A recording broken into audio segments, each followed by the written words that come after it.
Governor Snyder will take center stage tonight to give his fourth State of the State address. We have you completely covered tonight in Lansing. We'll start tonight with political reporter Rick Albin. The first thing that we'll talk about tonight is what the governor will do as he takes a look back. The 3 years that he has been governor of Michigan, he will say, have been successful.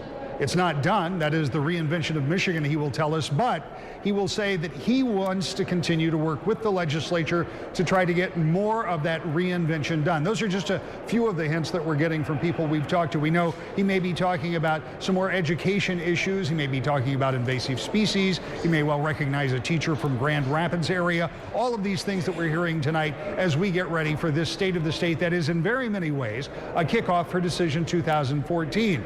But there's something else that we want to find out. That is what legislators would like to hear him talk about. We talked to the Senate Majority Leader and to the Senate Minority Leader. For me, I think it's mostly going to be about the budget. Our priorities in terms of policy come from where we spend our dollars, and that's what he's going to be outlining a couple weeks later in a more detailed way. But I think the policies that will drive the spending is what we're going to hear about. You know, they've leaked out some information that he's going to try to lure immigrants with higher degree holders into Michigan. But what are we doing for Michigan people? We don't need to import talent. We've got talent here that we need to educate. And so I'd really like to hear him talk about making an investment in the people of Michigan, in our kids, and that's an investment in our future that I could get behind.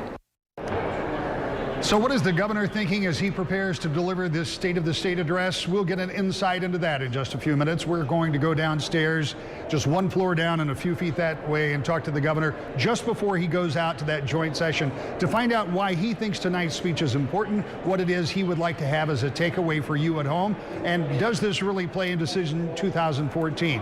We'll be talking to the governor in just a few minutes. We'll have that for you later tonight on 24-Hour News 8 at 10 and 11. Live in the Capitol, I'm Rick Albin, 24-Hour News 8.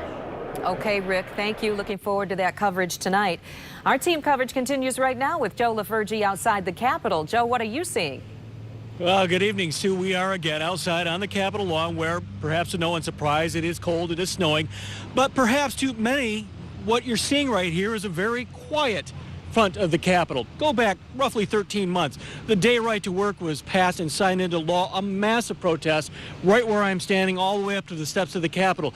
Go back roughly a year to the governor's 2013 State of the State address. Still more protests, not quite as large as right to work, but still a protest nonetheless. Now, I've been covering State of the State probably a half dozen times in recent years.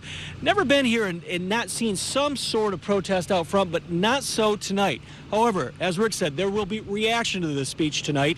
We will have that reaction coming from inside the building, both the House and Senate and both sides of the aisle. We will have that reaction starting at 10 on WXSP and right here on 24-Hour News 8 at 11. Live in Lansing at the Capitol, Joe LaFergie, 24-Hour News 8. And we'll carry the governor's speech live at 7 on WXSP, as well as at woodtv.com and the Wood TV apps.